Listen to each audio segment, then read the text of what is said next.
Hello and welcome to the 7th Rory O'Connor Podcast, published on the 30th of March 2018.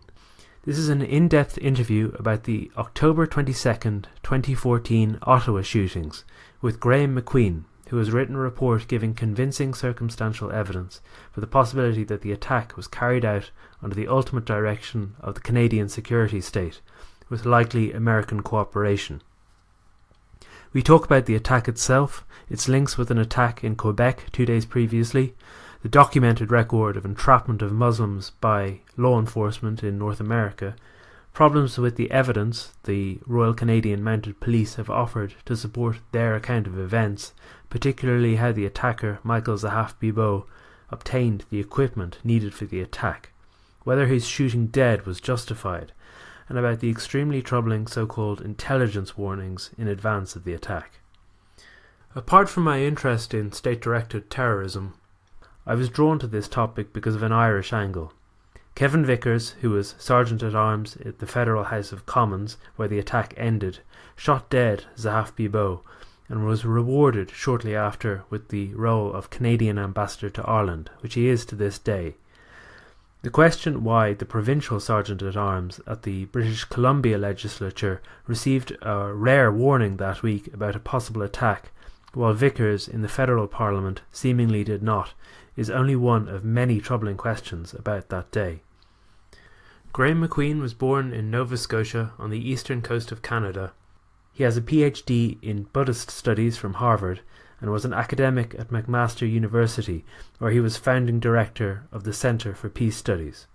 He was previously an editor of the Journal of 9/11 Studies, and in 2014 he published the 2001 Anthrax Deception, subtitled The Case for a Domestic Conspiracy.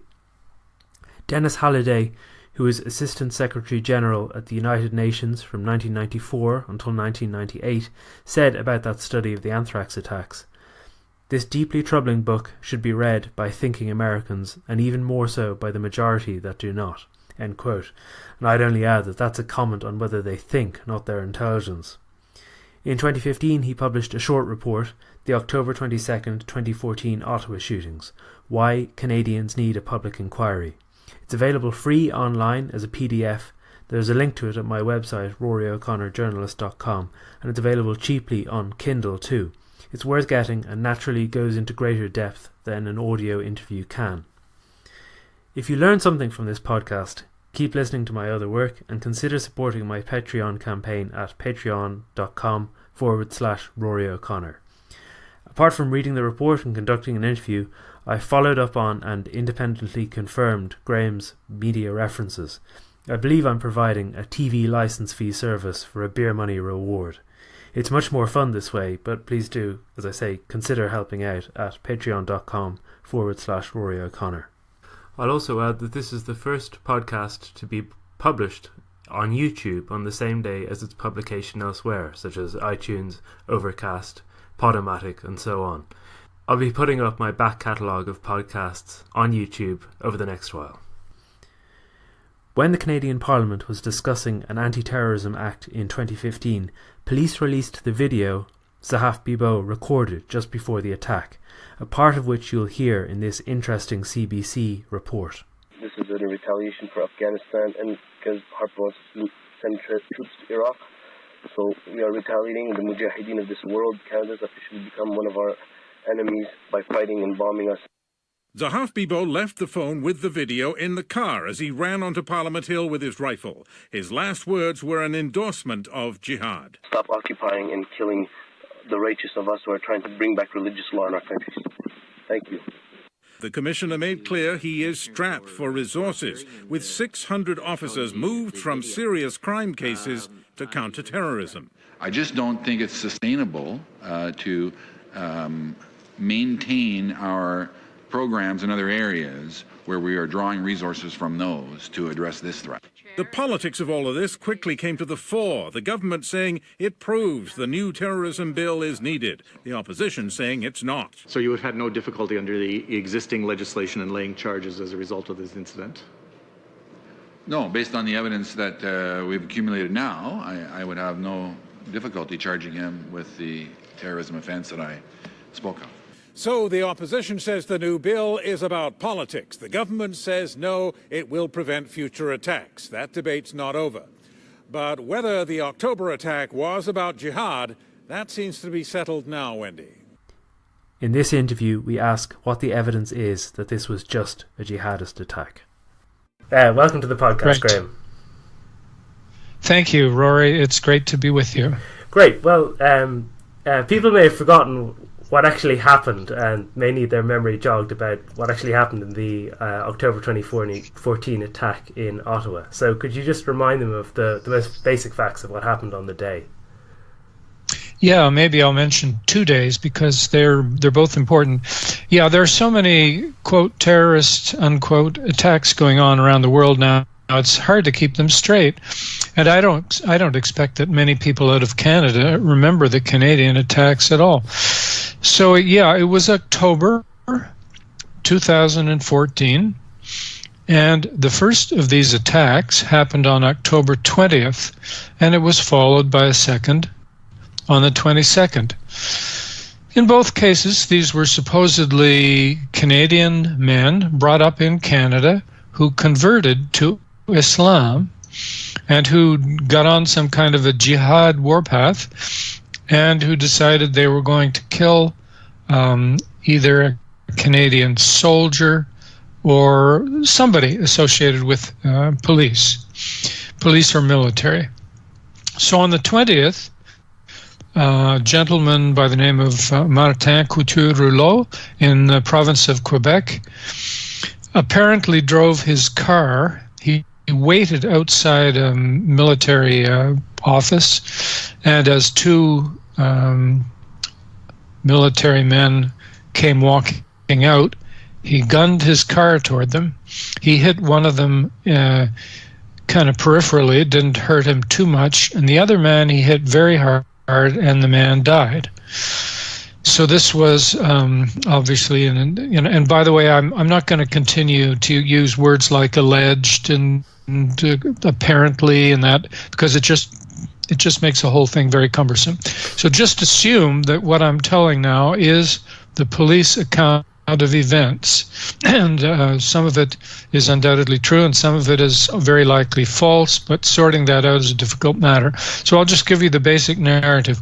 So here is this man, Martin Couture-Rouleau, who used to be, a good Catholic boy who drinks beer and wears big gold chains around his neck and has short hair, and somehow he morphs into, I forget what his name becomes, Abdul, something or other, and grows a big beard and decides to follow a particular extremist version of Islam, drives his car into two soldiers, kills one of them, and another policeman is in his car nearby and actually sees the body of one of these men flying through the air, gives immediate chase, and to make a long story short, eventually, or before too long, the police catch him. His car rolls, he crawls out of the car, and we don't know really the details of what happens next. All we know is that he ends up dead, having been shot multiple times by the police who were standing around the car. And the police claim that he came at them with two knives and so on. That may be true, it may not be true. So that's Couture-Rouleau, and that's October 20th. And it parallels, it's a bit similar to some events that have been going on elsewhere in the world. The killing of I forget his officer rank, but Mr. Rigby in the UK forces, where some apparent Muslims ran him down and then went after him and tried to behead him with a knife. So here we have in Canada somebody being run down about a year later, and he has at least one big honking knife.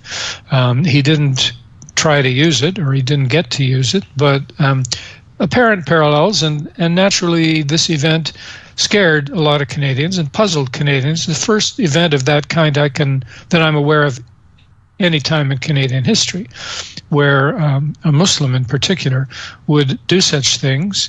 Very shocking, and also shocking that the Prime Minister in the House of Parliament almost immediately referred to it as a terrorist event, even though at that point hardly any facts at all were known about it, just that some guy got run down. So then a day went by.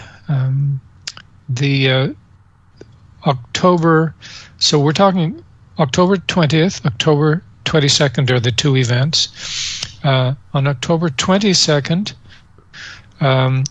another event which soon captured the imagination of the Canadian public and made them forget almost that previous incident 2 days before occurred. So here's what this one is. Here you have a supposedly self-converted Muslim by the name of Michael Zehaf-Bibeau. There's many different forms of his name, but anyway, we'll just call him that, Michael Zehaf-Bibeau. Criminal record, blah, blah, blah, but nothing too serious. He's in Ottawa. He's staying at a homeless shelter, and suddenly he shows up at the National War Memorial, which is very close to the House of Parliament. We're talking federal parliament, the big parliament in Canada, where federal legislation is passed. So there's a war memorial very close to that. He shows up at the war memorial where two soldiers are standing guard. Now, this is honorary guard. They're honor guards. It's largely symbolic. They have rifles, but they are not, or were not at the time, usable. They were not loaded. So they're actually helpless. And they're standing there. So this guy apparently drives his car up, gets out of the car, walks around the war memorial to where the two soldiers are standing. He has cocked his rifle, which is a Winchester 30-30, and he fires at close range at one of the soldiers, Corporal Nathan Cirillo, who falls to the ground. He apparently shoots him at least once more, if not twice more, in the back, and then tries to shoot the other honor guard, who by this time, however, is taking evasive action. He realizes he can't fight this guy. He hasn't got a loaded rifle. So he has to jump here and hide behind this and basically just avoid being killed, which he does. Now, there are various civilians around the war memorial at this time, but the warrior, this terrorist, Michael Zehaf-Bibeau, declines to shoot any of them. Instead, he runs with his gun, his rifle, to the car that he has parked beside the war memorial, gets in, drives his car to the as close as he can get to the House of Parliament, which is not too close because there are bollards up there to prevent cars from getting in, gets out of the car with his rifle. People watching take off as they see something scary is happening.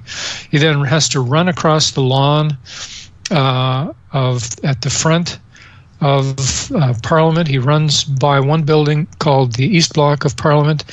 He finds a car parked there. It's a ministerial car with a driver in it. He hijacks it at gunpoint.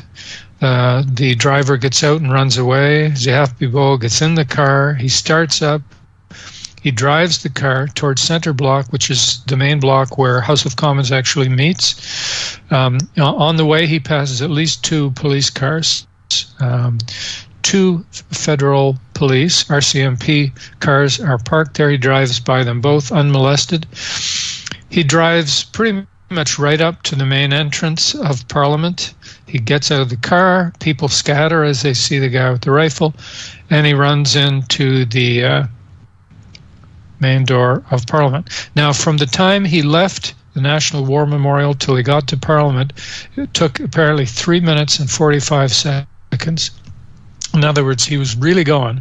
We have video footage of it. He ran the whole way. I mean, he drove his car and then he ran. He drove his car. And there are a number of things that follow from that. In any case, once he was in the House of Commons, he immediately tussled with a security officer there. Security officer ended up wounded, apparently from a ricochet. Zehaf-Bibeau could have killed him, but didn't. He then immediately confronted another security guard, pointed the rifle at his chest, but didn't fire. Then kept running deeper into the building. Fired 2 times, it appears, while running down the big hall called the Hall of Honor. and in both cases seems to have been in response to security officers who were firing at him, because there are, after all, armed security guards in the building, House of Commons Security, and they began firing at him hot and heavy, as did RCMP officers who were by now pursuing him into the building. Now, you have to remember, this is Parliament, and there are different offices off the different sides of this Hall of Honor he's running down. In one room, there is the Conservative caucus. That means the government of the time is meeting to talk behind a door which apparently was not locked. And on the other side of the Hall of Honor is the official opposition, the New Democratic Party, again, having a discussion, preparing for a session of Parliament, talking about legislation. The door is unlocked. So naturally, there's a lot of fear about what this Bibeau could do.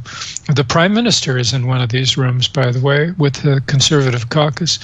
But instead, Zehaf-Bibeau, under heavy fire, keeps running down the hall and takes refuge in a little alcove next to the parliamentary library. He holds up there for about 65 seconds, after which the second volley of shots begins at him as the officers close in on him. He manages to get off one last shot, which is wild and doesn't hit anybody. His last three shots have not hit anybody.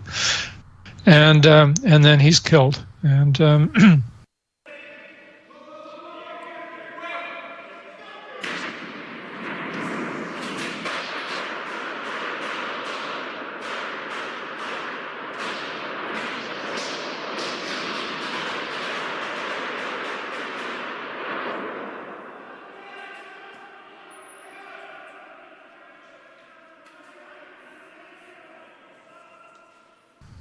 all in all, the official reports by the Canadian government find that security guards and federal police fired at him 56 times in the 2 minutes that he was in Parliament. They hit him 31 times and finally killed him at very close range by shooting him in the head, back of the neck, a few times in the back, and so on. So that he was dead by, I don't know the exact times here, but around 10 o'clock in the morning as people were gathering for work. And then the rest of the story unfolds. But Canadians are shocked by all this. Part of it has been captured in various cameras and videos and little, camera phones and all that kind of stuff. Yeah. So there you have the basic recounting of the two events. Yeah, so there were any number of consequences that you could pick out, such as the fact that it was much easier the following year to pass a bill, C-51, which became the Anti-Terrorism Act in 2015. They were even discussing strengthening the Canadian Security Intelligence Service to give it extra powers on the day of that shooting. And also, that is correct. Part of the reason why I got in touch with you was that Kevin Vickers was shunted off to be Ambassador of Ireland in January 2015. That's correct. He was the person. He was one of the two who shot Zehaf-Bibeau. And you're right. It was a time when there was there was an extraordinary spate of attacks. It was potentially kind of disorienting because if you were trying to question these, you were just like, how can all these be, made up? Well, I mean, you're not trying here to say that they all are, but all were necessarily, but you're saying this one might be, and trying to go at it pretty methodically, because it was a time of panic. It was these attacks, such as Sydney, the Lint Cafe, hostage taking, Charlie Hebdo, which was in January 2015. They were united in the kind of public mind with ISIS, the ISIS crisis, and made bombing and military interventions in the Middle East seem like just a merely rational response. Fight them over there, and so on. That's right. Yeah. So, but tell me, why did you take this up? Why did you start to investigate it? Well, you have to know that I had decided quite a few years ago that the global war on terror announced by the United States after 9/11 was a fraud. When I call it a fraud, I don't mean that there's no such thing as terrorism and that authentic terrorist attacks never happen. But I think that the events of the fall of September 2001 were fraudulent. By that I mean the so-called 9/11 events and the immediately following anthrax attacks. They weren't fraudulent in the sense that nobody died. The casualties were real, but they were not conducted by the people. They were not carried out by the people they were alleged to have been carried out by. Now, I had been studying that. So I was a retired university professor, and I had been studying the events of the fall of 2001 for 10 years, almost 10 years by this point. And had written things, had done a lot of detailed work, and had pretty clear idea of the fact that in order to maintain this global war on terror in place, that is, in order to successfully intimidate Western populations, build up military budgets, carry out further interventions and attacks all over the world, you had to keep people afraid. You couldn't stop. And therefore there's one after another. And many of these were to some extent fraudulent. There's different kinds of frauds. There's frauds where the intelligence services find some confused young Muslim, let's say, and start putting ideas in his head and start giving him weapons and giving him money and eventually and egging him on to conduct an act. That's what I call managed terrorism. But there's also straight-out manufactured terrorism where you just do the whole thing yourself. And that's what I think happened on 9/11, and certainly it happened in the anthrax attacks. So I've got all this in my head. This has created a framework for my studies. So when I hear that, and it's funny because I was in Toronto on the day of October 22nd, to give a talk on some of my own work on things like 9/11 and so on. And I'm in a pub and I look and there's CNN, this big screen, and they're playing all this October 22nd, oh, this terrorist just did this. And I'm immediately skeptical because I've had years now of studying this stuff. I know what they look like. I know what you look for. You look for often these days a lone wolf perpetrator, so-called, somebody who usually comes from a troubled home. They're usually carrying their identification, their passport or whatever, which they conveniently leave at the scene so that the narrative can be established right away without any question. This is the guy who did it. Frequently they're killed very quickly, so there will be no trial, there will be no serious questions, no prosecution versus defense, going back and forth, building a narrative.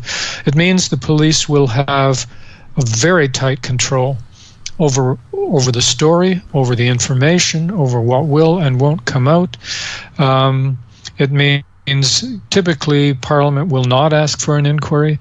So there are certain signs you see, and they were all in place. And so I thought, well, here I am studying fraudulent events in the United States, but I'm a Canadian citizen, and this event, which may be fraudulent, I didn't immediately assume it was, but I immediately assumed it could be.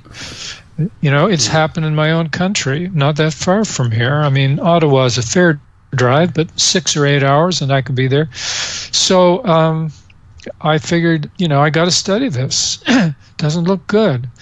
Because it's clearly going to give more power to the military. It's going to give more power to our federal police, which it did, the RCMP. It's going to give more power to our National Intelligence Service, CSIS. And it's going to restrict the civil rights of Canadians. It's going to make Canada more militaristic, and we've been headed down that road, especially since 9/11. Bad effects as far as I'm concerned. So that's what I did. I set out to study it, and I thought, I'm not in a position to write a book-length study at this point, and I'm not sure I even have the resources to convincingly do that. But on the other hand, I can certainly write a report of some kind, and if at the end of the report I feel I have enough unanswered important questions that deserve investigation, then I will propose that there be an official government inquiry, federal preferably, inquiry into this event. And then for that I would have to convince a certain number of parliamentarians to get concerned about this. So anyway, I wrote my report, which you've read. Thank you for reading it. Oh. I don't think all that many people have gone through it. It's pretty dry. I was looking at it the other day. So this is about an 85 or 90 page report, just trying to sort out kind of the main questions that we are left with. It's based on many sources, mostly media sources. I downloaded a tremendous amount of material, videos, audios from the days of the events, newspaper articles, everything I could find,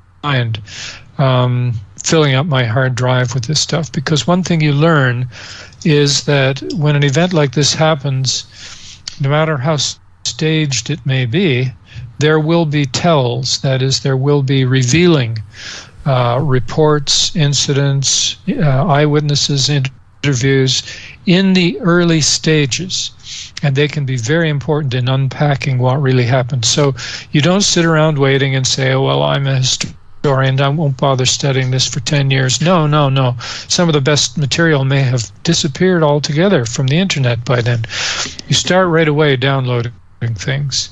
So that's what I did. You build up a big file, and you try to organize that file. Then you go through it bit by bit, and you try and organize it into a report. So that's what it is. And the report, which I don't know whether you have it in hard copy or yeah, okay. It's also in It's Kindle. called the October 22nd, 2014 Ottawa shootings.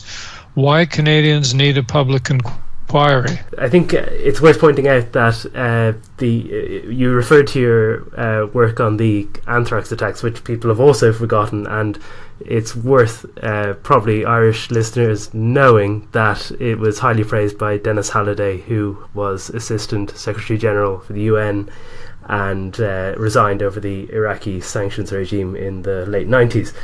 I think so. As a way into the inquiry, it might seem like you go off track slightly, but you don't. You point to the fact that in North America, as you did say already, that very often young, naive, sometimes addicted Muslims, either converted, self-converted, or of a Muslim background, are entrapped by by security services, by the FBI, by the RCMP, and that this is one way to start investigating the Ottawa shootings.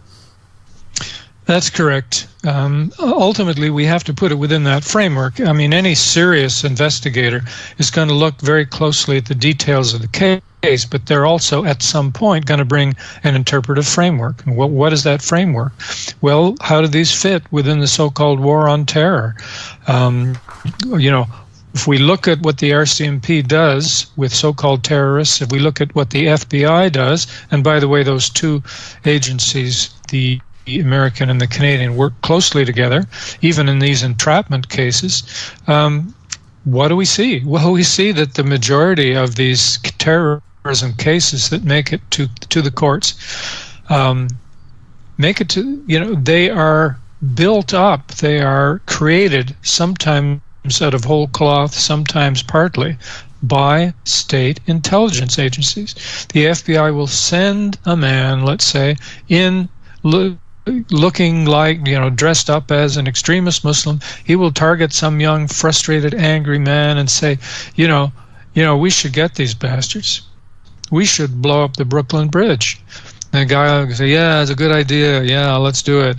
And then, but I don't have the explosives. So the new jihadi, who's the FBI, he was an FBI man, will say things like, oh, don't worry about that, brother. I can supply the explosives, and I've got some good guns too, and I can help you plan this. And they frequently do. In at least a third of the cases studied in the U.S., these FBI undercover people don't just participate and encourage, they actually lead the operation. Okay, it's very important that we know this. And the RCMP have been doing this in Canada as well.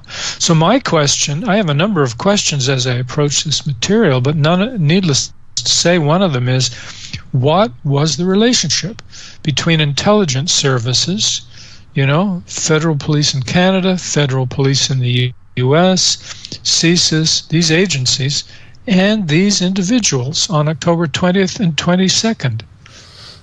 Yeah, and you point to the fact that, specifically in Canada, there had been the case of John Nuttall and Amanda Carodi, who fitted a lot of those boxes of being poor. Their meals were paid for. They were bought clothes, so naturally they stuck around to a certain extent. And then they were pressured by an RCMP Mo, an Egyptian businessman, playing an Egyptian businessman, to come up with a bomb plot. And they, as far as I understand, they did manage to. The plot eventually was the plot of what the idea was to bomb the British Columbia Legislature. Yes, so I shouldn't laugh because these guys could still end up in jail for a long time, but it's laughable in one sense when you see how little the so-called terrorists were able to really do on their own.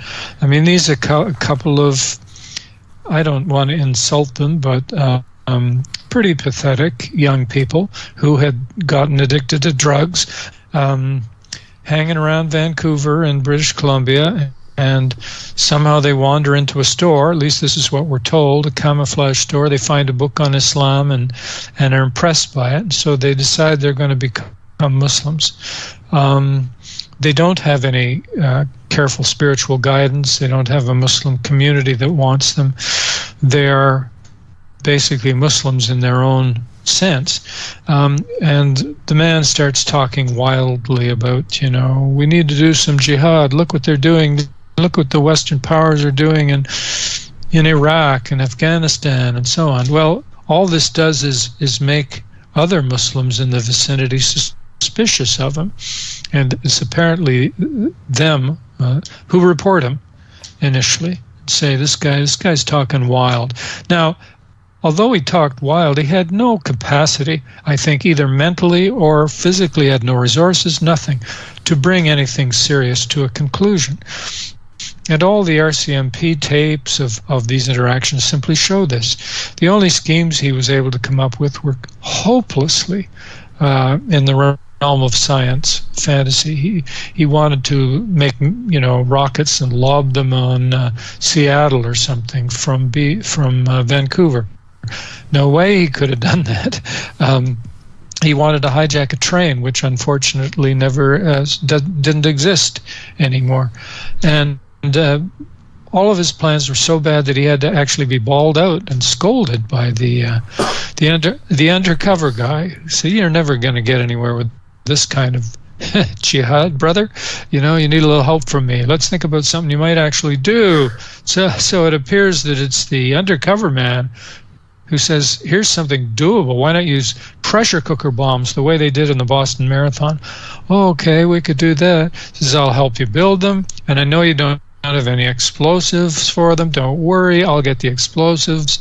So all the way along, right, he's being told, he's being taught, mentored, led. At one point, this guy Nuttall says, "Well, you know how to do this. I don't. I've never done this before," which is quite an admission, right? We've got that on tape. So they're not doing a sting operation on an existing terrorist. They are taking a very small-time, pathetic drug addict with a small criminal record and turning him into a terrorist. And they're urging him and egging him on. And we know all this because the RCMP has huge amounts of tapes of this. And, at one point the guy says, "I'm worried about this. I'm not sure this is really going to be acceptable to Allah." And the guy said, "What are you talking about?" He said, "Well, I think I need some spiritual counseling before I go in and do this. I mean, there could be babies killed here. I'm not a murderer."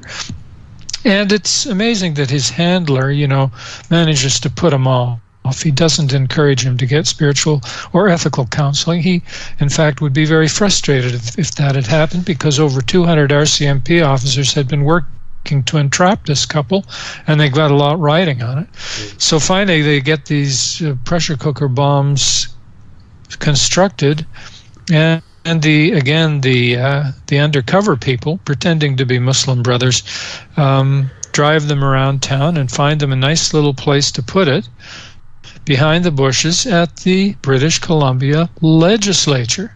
Think about it. It was the cops that chose that spot. In a scathing decision, the judge says without the deceit, threats, and encouragement of police, that plot would never have been carried out. John Nuttall and Amanda Kurodi were found guilty last year on 3 terrorism-related charges. But today, the judge entered a stay of proceedings. In her ruling, she said the police went too far in tricking the couple. You have to look at the circumstances of this case. This was a case where the more time the police spent with it, the more it was apparent there was no risk, and yet they then moved to manufacture a crime. The judge said for defendants to serve a life sentence for a crime that police facilitated by instilling fear that they would be killed if they backed out is offensive to our concept of justice. She concluded, simply put, the world has enough terrorists. We don't need police to create more out of marginalized people who have neither the capacity nor sufficient motivation to do it themselves. So let's get some background on this case. Stephanie Mercier joins us now. And Stephanie, let's start with this massive investigation, the surveillance tape, lots of insight into it. How did that unfold? Right. So the RCMP first got onto this couple a few months before this. Some public tips had come in that they were espousing violent, radical extremist beliefs. So the RCMP launched this investigation involving more than 200 officers and featuring one undercover agent who posed as an Arab businessman and befriended the couple. They became friends quite quickly, and John Nuttall started talking about his interest in making bombs and doing jihad.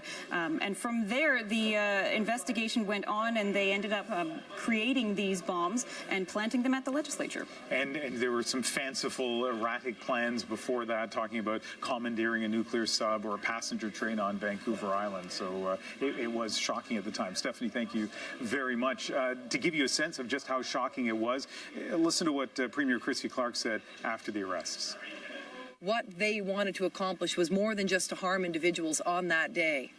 What they want to do is the same thing that terrorists want to do all over the world, and that is rob us of our sense of security, to rob us of our sense that this place belongs to us. But the judgment points out it was the RCMP who led Nuttall and Kurodi to the legislature, even pointing to some bushes where they could hide the bombs. Part of what the judge described as the overzealous conduct by officers. Now, to me, this is really significant. This links this 2013 event that we're talking about at the moment, in which a man and his common-law wife were successfully entrapped by the RCMP and arrested. It links it to the event a year later in which Zehaf-Bibeau again makes an assault on Parliament. These are part of a pattern here of the intimidation of legislatures in the West. And we have to really pay attention to this, because people's elected representatives have been successfully intimidated. There's no doubt about it. In the 22nd event, they were hunkered down in these rooms and hear all this gunfire going on, and our lives were saved by all these heroic police officers. And now, of course, we'll pass all these controversial pieces of legislation cutting down people's civil rights. Sorry if I'm rambling, but I want. Sorry, you see where I'm going here? Yeah, and other instances that you have pointed to, or you've pointed in the past to, the anthrax, the American anthrax attack of 2001 was also directed at Congress, and we could also think of, possibly at least of London last year. I think and the 9/11 attacks also. At one point, the Congress gathered in the U.S. Capitol, had a security officer run in and say, "There's a plane headed this way," and they had to evacuate the entire Capitol building, which under emergency conditions, and House of Representatives guys fled and senators fled, and it was definitely an intimidation, and they remained intimidated with access being blocked off to Congress for a couple of months until after the Patriot Act had been signed. And in trying to determine as an ordinary person what kind of event this was, we have to bear in mind the fact that the police, the RCMP, have not been very forthcoming and have seemingly, have not tried seriously to investigate, maybe for whatever reasons, how Zehaf-Bibeau, who again was in a homeless shelter, the Ottawa mission, got a rifle, a car, and so on. And could you take us through that, what we know and what we don't know about all that? Yeah, well, we don't know very much unless there have been revelations in the press that I've missed recently. Certainly at the time, we knew very little. Here was this guy who showed up at a men's mission or something, homeless shelter basically in Ottawa, around the beginning of Ottawa, and apparently prepared himself for his attack, which would take place on the 22nd.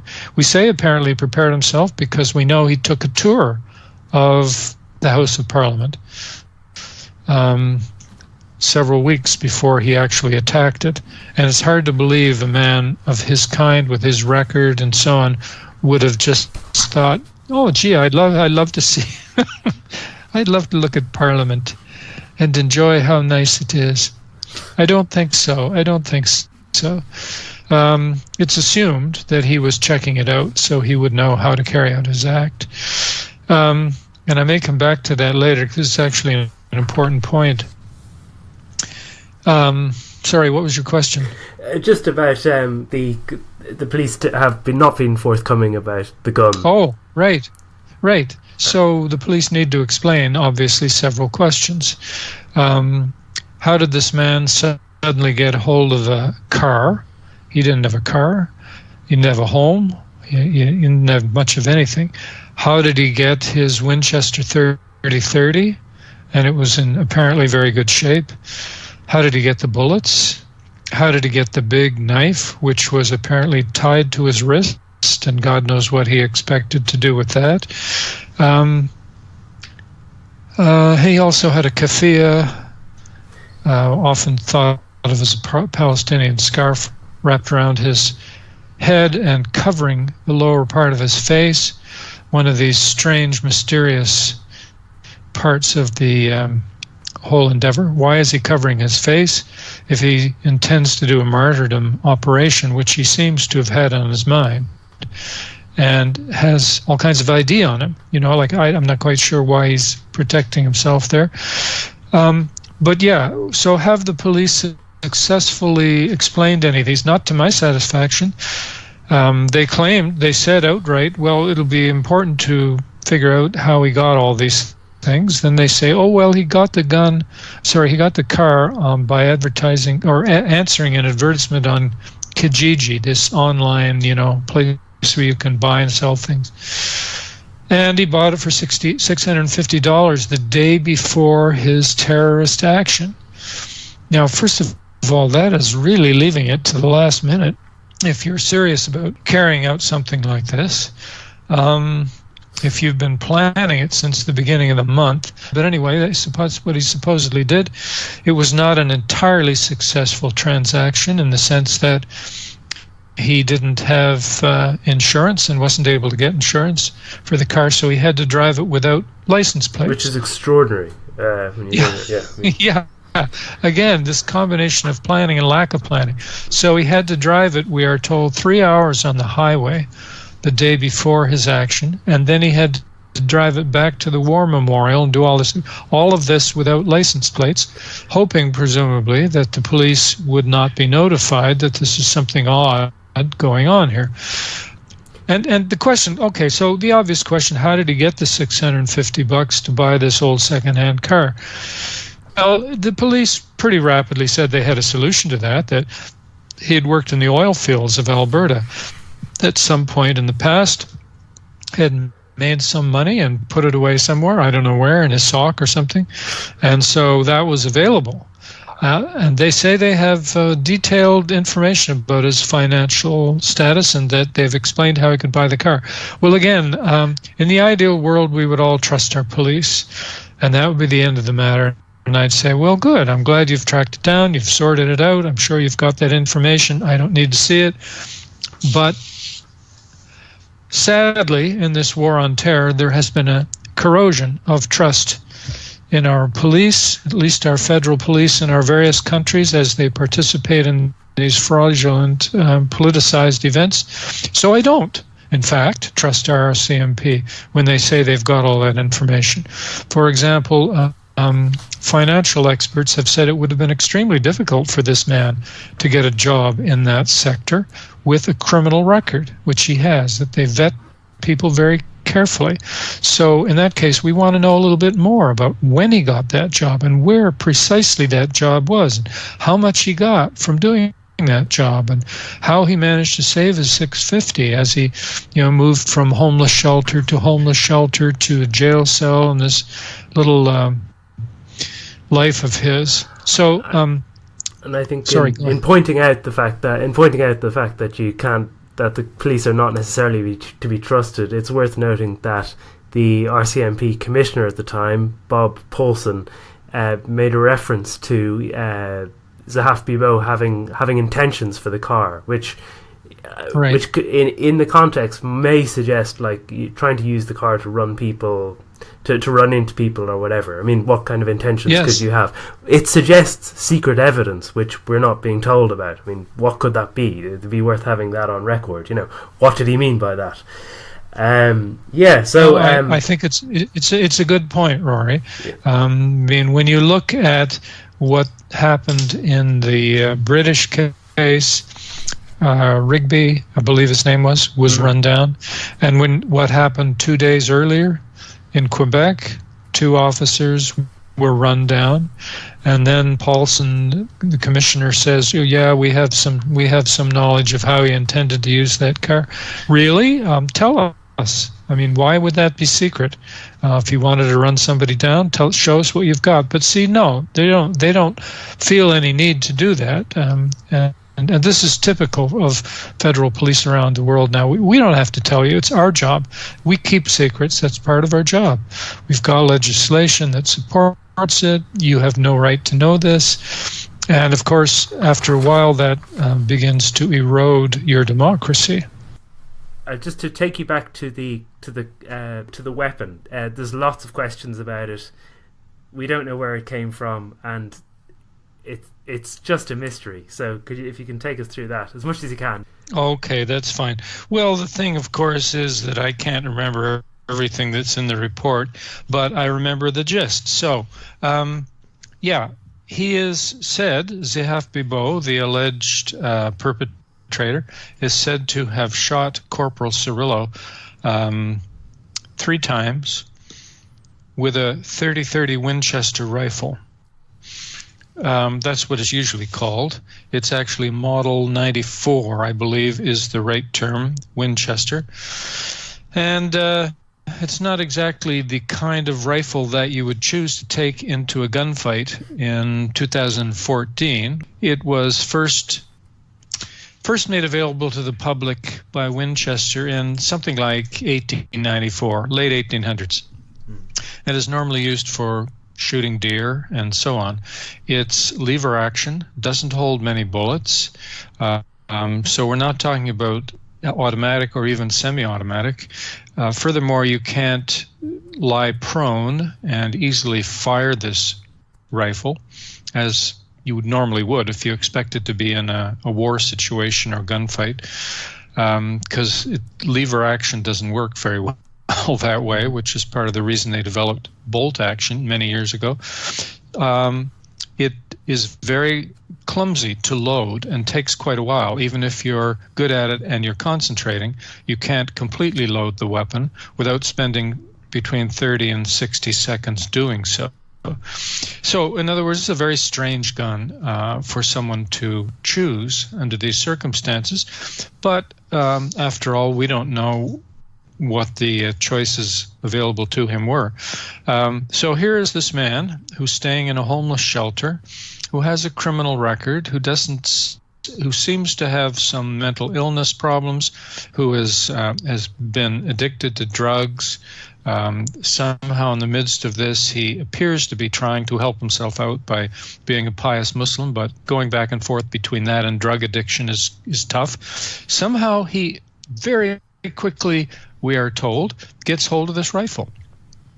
Because the RCMP tend to emphasize the fact that he didn't plan this very well. And therefore, this is a real question, how he got this rifle at the last minute, because if you have a criminal record in Canada, buying a gun is not easy. It's not like in the U.S. where he could have got it easily. Furthermore, he didn't just get the rifle. He also obviously got bullets for the rifle. Where did he get them? Now, the RCMP has admitted, as far as I know, they've never changed their mind on this. Certainly they admitted in the months after this that they just did not know. They didn't have a clear idea of where he got the rifle. They threw out the suggestion that he may have stored it at his aunt's place, where he apparently drove to on the 21st of October, the day before his attack, just like they implied that he picked up his knife at his aunt's house, having stored it there. But the problem with this is, well, there's a number of problems. One is he appears not to have been back to his aunt's place for years. I can't remember anymore, 7 years or 10 years. Almost, yeah. 10 years, yeah. So very odd that a person would store a knife and a gun in, a relative's place and then come back 10 years later on a vital mission, especially a rifle, because normally you don't do that, right? You don't store it in the basement and then come back and expect it to work. You put it somewhere safe and dry. You clean it and oil it and get the proper ammunition. We have no evidence for any of that. You'd expect kind of like forensic evidence to be clear that like there had been kind of like cleaning of the gun, that type of thing. Recent oil, fresh oil, that type of thing. Pretty quick. Exactly. We'd like to know where he got it. We'd like to know that he prepared it. We'd like to know where he got the bullets. Now, of course, our federal police imply that this is none of our business, that they're the police, we're not. We have no right to know all this stuff. We have no right, apparently, to ask them for evidence when they say the knife was apparently stored at his aunt's place. And this raises a big issue, which runs through a lot of the events in the so-called war on terror, and that is police killings.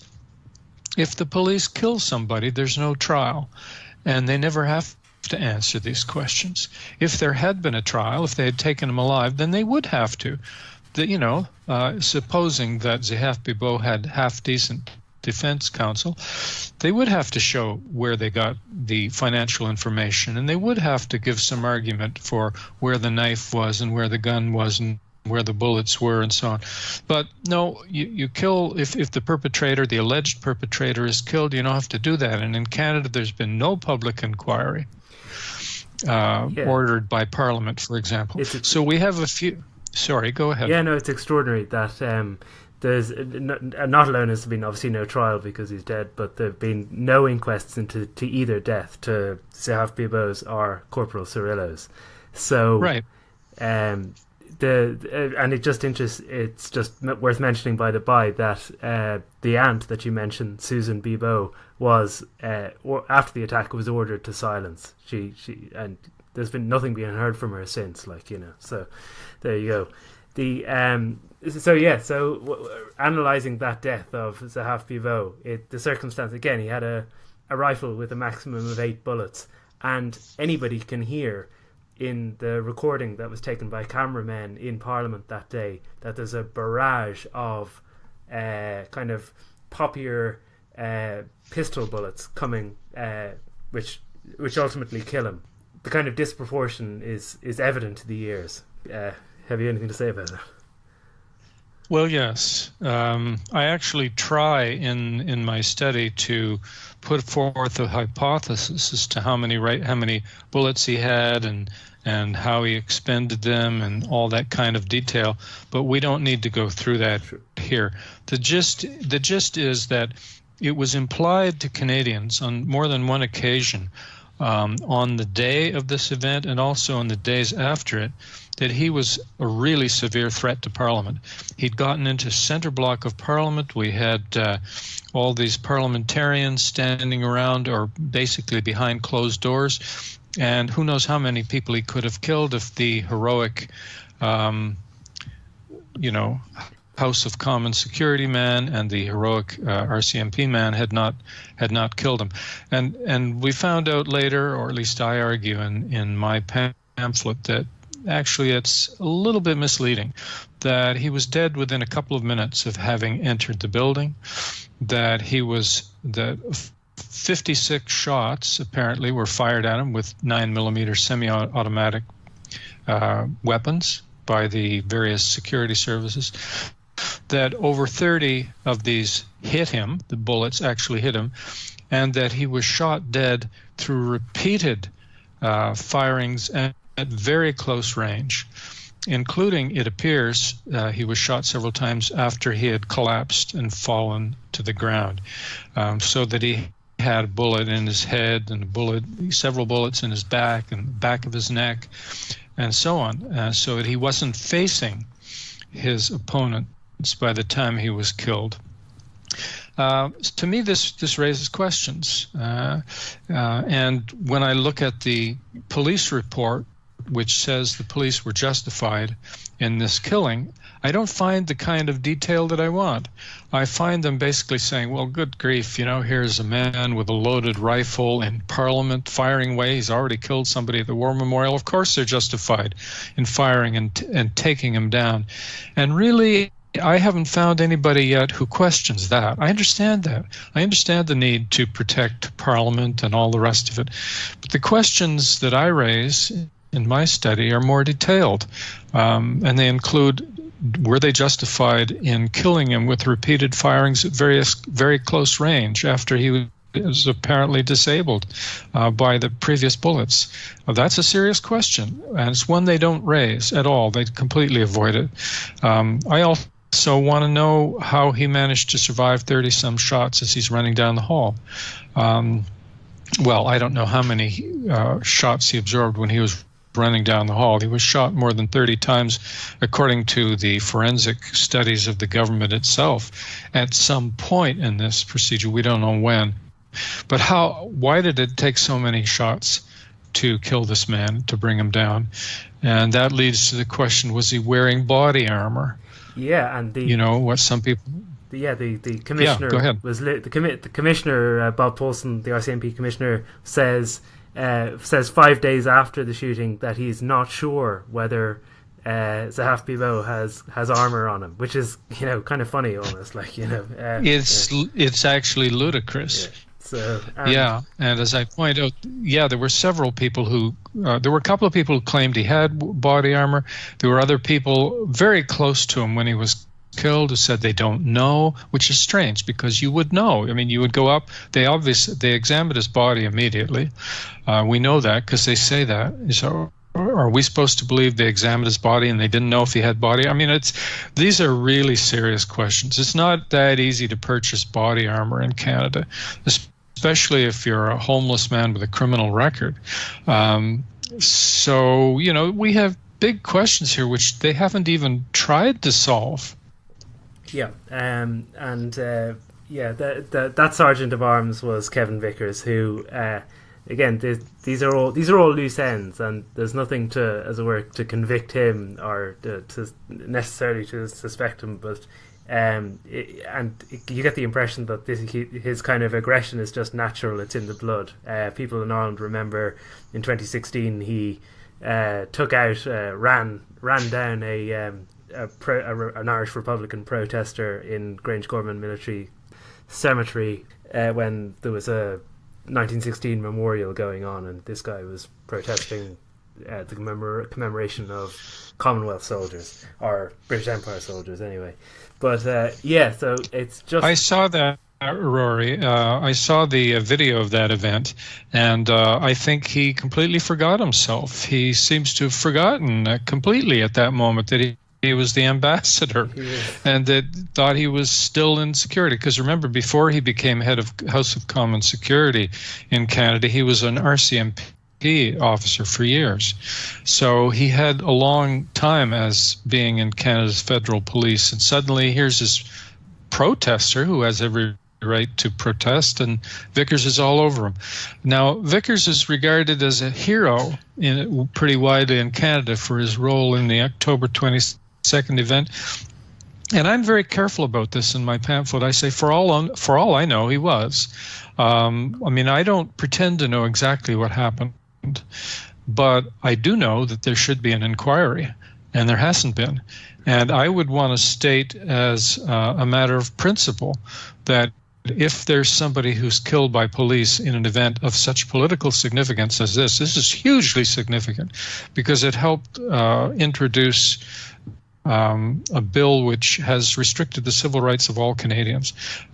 There needs to be a public inquiry, and the rules of evidence need to be as strict as they would be in a public trial. Otherwise, what do you have? You have a strong temptation on the part of police and security services to kill perpetrators.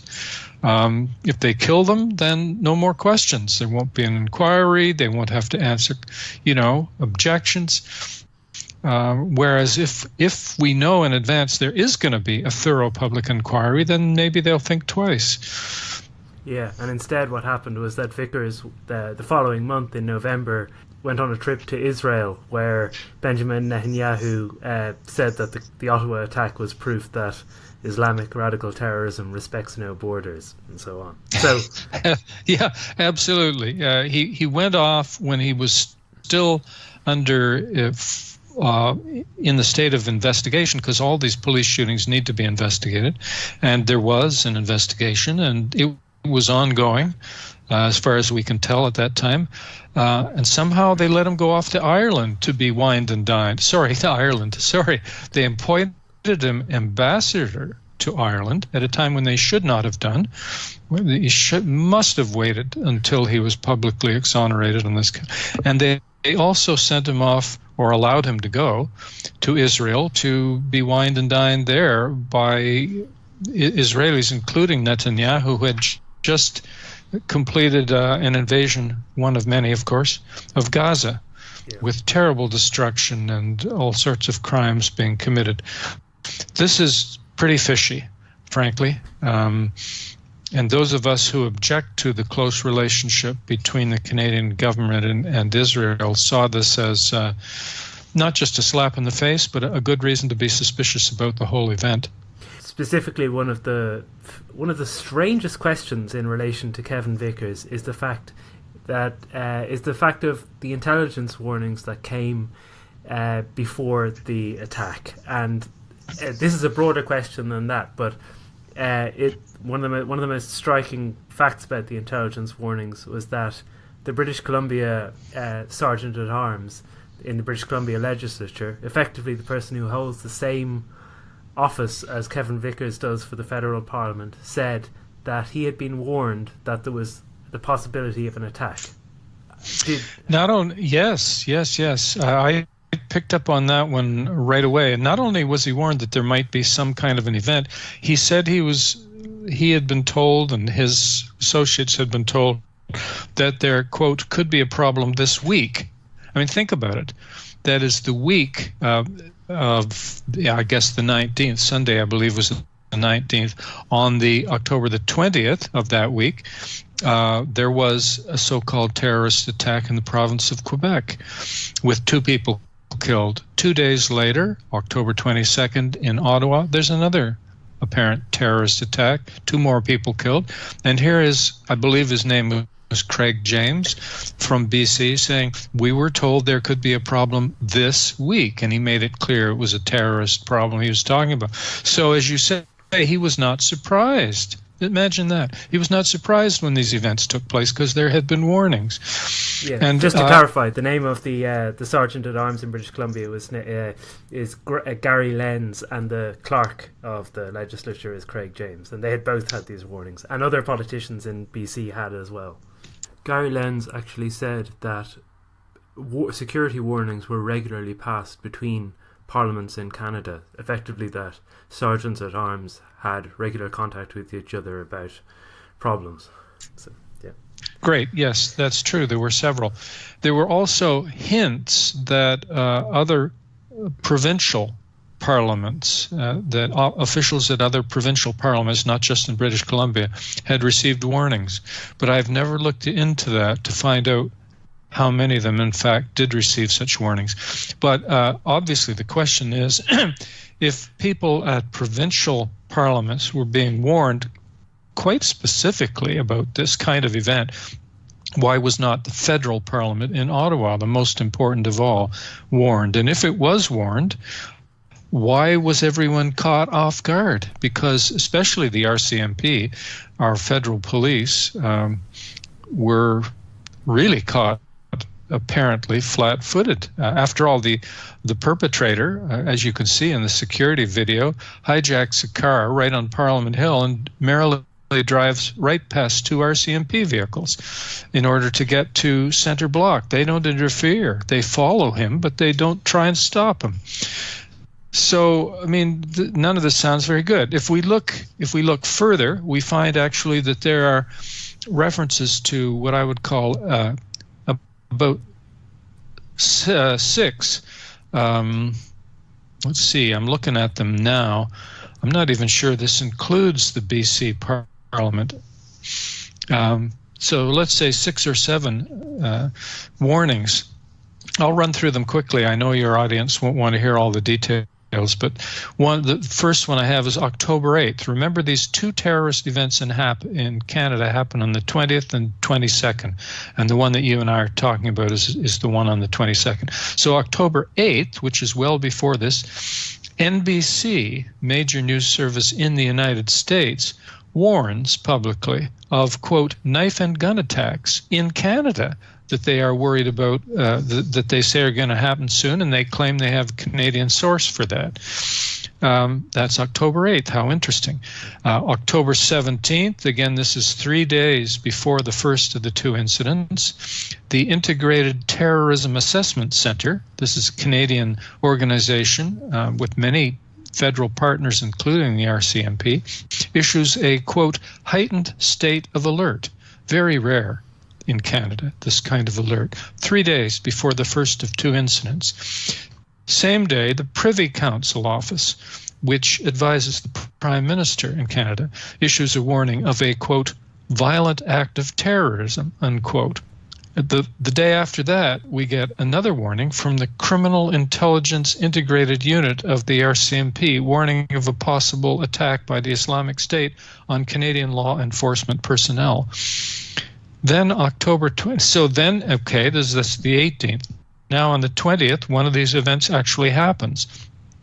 But not deterred, the day after that, October 21st, there's another warning.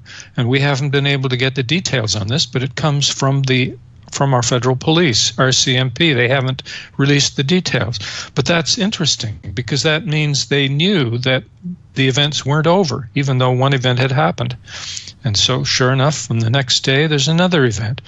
Then we learn that from late September into October, the RCMP, again, our federal police, as well as our Federal Intelligence Service, CSIS, as well as the National Security Task Force, had been wargaming. And what did they wargame?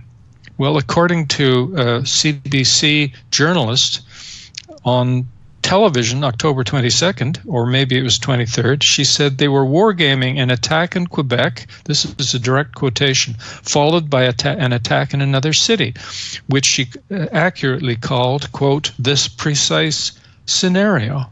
Adrian, you've been looking at this whole issue of radicalization in depth over the last year or so. You've dealt a lot with security officials, and you know how they have been preparing for these kind of situations. What can you tell us about that? Well, I can tell you that they may have been surprised by the actual incidents, but not by the concept of them. Within the last month, we know that CSIS, the RCMP, the National Security Task Force, all engaged in, I suppose, they ran a scenario that's akin to a war games exercise, if you will, where they actually imagined, literally, an attack in Quebec, followed by an attack in another city, followed by a tip that, hey, some guys are coming back, some foreign fighters are coming back from Syria. So they were imagining a worst-case scenario. We're seeing elements of that happening right now, but they were trying to figure out, in the event of that worst-case scenario, how do we maintain the integrity of the investigation? Who's in charge? You know, who calls the shots? Who does what? Who calls whom? So that is what they were trying to do. So people may talk today in terms of being surprised, but we know this precise scenario has been keeping them up at night for a while. Well, what's that about? It's bizarre, and I guess the question is, people find it very easy to dismiss this type of thing, but the question is, it's a bizarre coincidence for one thing. As you say, these weren't normal events. There was the threat level had been raised for the first time since 2010, and the natural question, given that Zehaf-Bibeau is presented as a lone wolf, is what was the connection between these warnings and his and Couture Rouleau's attacks? Yes. Yeah. Is that just a bizarre coincidence? Yeah, you can't. They're picking up on electronic signals, but they got the wrong guys or whatever, or whatever. Yeah, it's clearly not a coincidence. I mean, we can even approach it from a different perspective. We can say, actual terrorist attacks by Muslims in Canada are extremely rare, and suddenly we've got two within a couple of days. October 20th and 22nd. What are the odds that these are truly independent events? Well, I mean, very, very low odds. And yet, here's the RCMP commissioner saying to us that there's no evidence of a link between the two. As far as I know, that's still their position. Well, he doesn't explain what he means a link, but even a very loose link like the 22nd event was copycat. He was inspired by the guy 2 days later. There's lots of evidence that that's not true. He was already touring. He did a tour of the House of Parliament, we're told, a couple of weeks before. He was clearly planning it. And he had his materials prepared, and he acted with supreme confidence on the day in question. He managed to make it from the War Memorial to the House of Parliament in a little over 3 minutes, which is not easy, hijacking a car along the way. There are many reasons to believe that he was not simply a copycat, that he had prepared this or somebody had prepared well in advance. And if that's true, then there's a link between these two events that we have never been told about, and we have a right to know what it is. And then this event was used. One of the most surprising things in your report is a picture of what was called Cirillo Camp, a Canadian Forces base in Iraq. This is used to continue the alignment of Canadian foreign policy with the broader West. So, could you talk about? Yes. Yeah. Could you talk about how it's worked? Well, I don't know that it has been all that effective in the long term in terms of Canadian foreign policy, but it was certainly used when it happened. Not only patrol-based Cirillo, but the Prime Minister of Canada immediately gave a speech, hitting all the usual buttons about, the danger of terrorism to Canada and the West, and how we will not be cowed and we will stand up, and all this usual baloney to support his foreign and domestic policy, which were quite aggressive. And I think in the long term, probably the domestic victories may be more long-lasting than the overseas victories. After all, they did get a very, they were successful. The government was successful in passing Bill C-51, an anti-terrorism bill, so-called, through Parliament. It's now law in Canada. And it gave greater power to intelligence services. And it gave correspondingly less civil rights to us than we had before. And that is law, and that is not going away, apparently. The Liberal Party was critical at the time and suggested they would revisit all that if they got into power, but now that they've been elected, they've treated in a kind of white gloves fashion. They don't want to soil their hands by doing anything serious to it. So for now, at least, that's what we're living with, and that seems to be a long-term victory that came out of this event.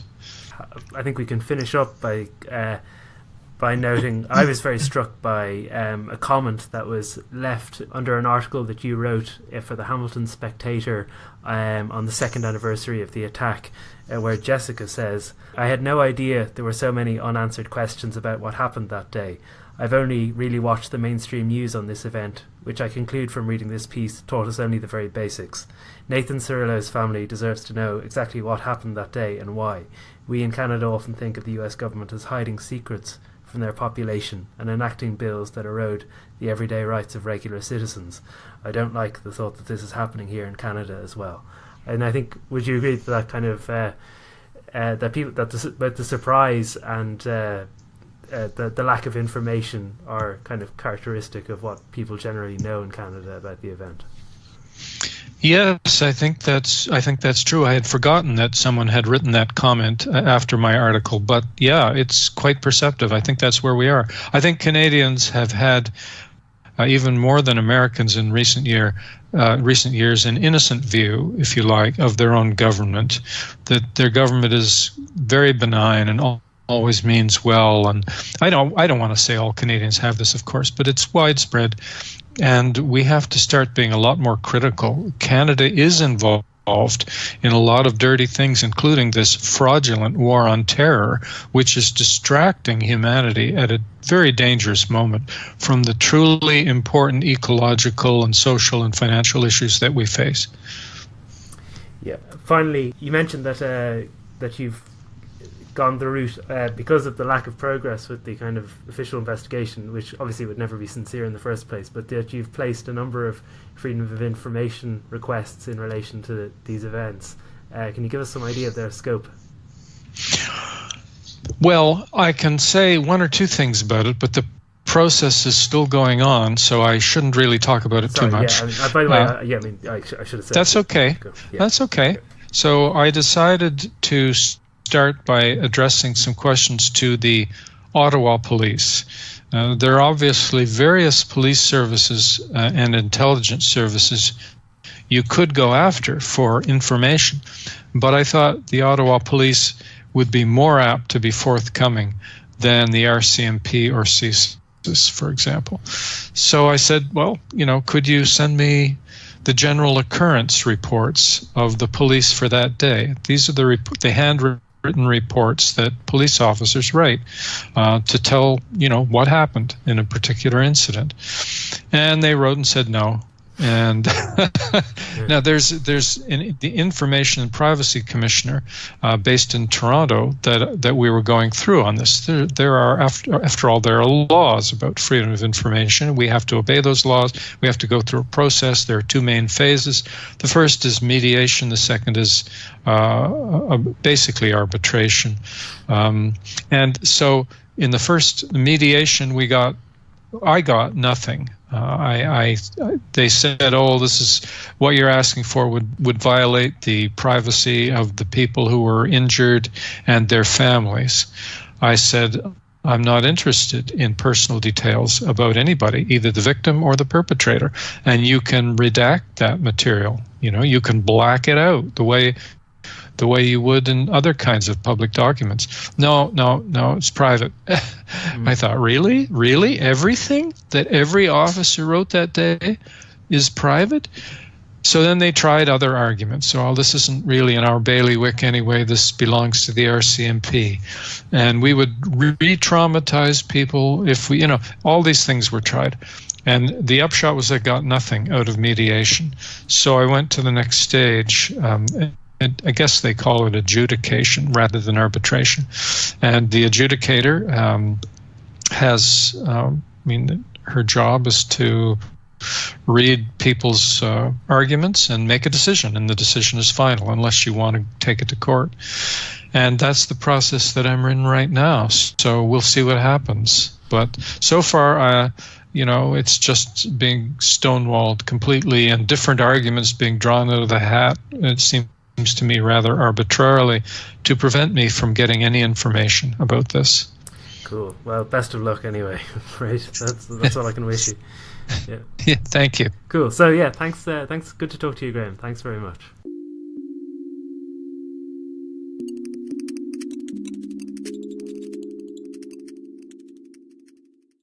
As always, I just want to say that a full set of links to the report and to any other salient references made in the programme is available at my website, roryoconnorjournalist.com.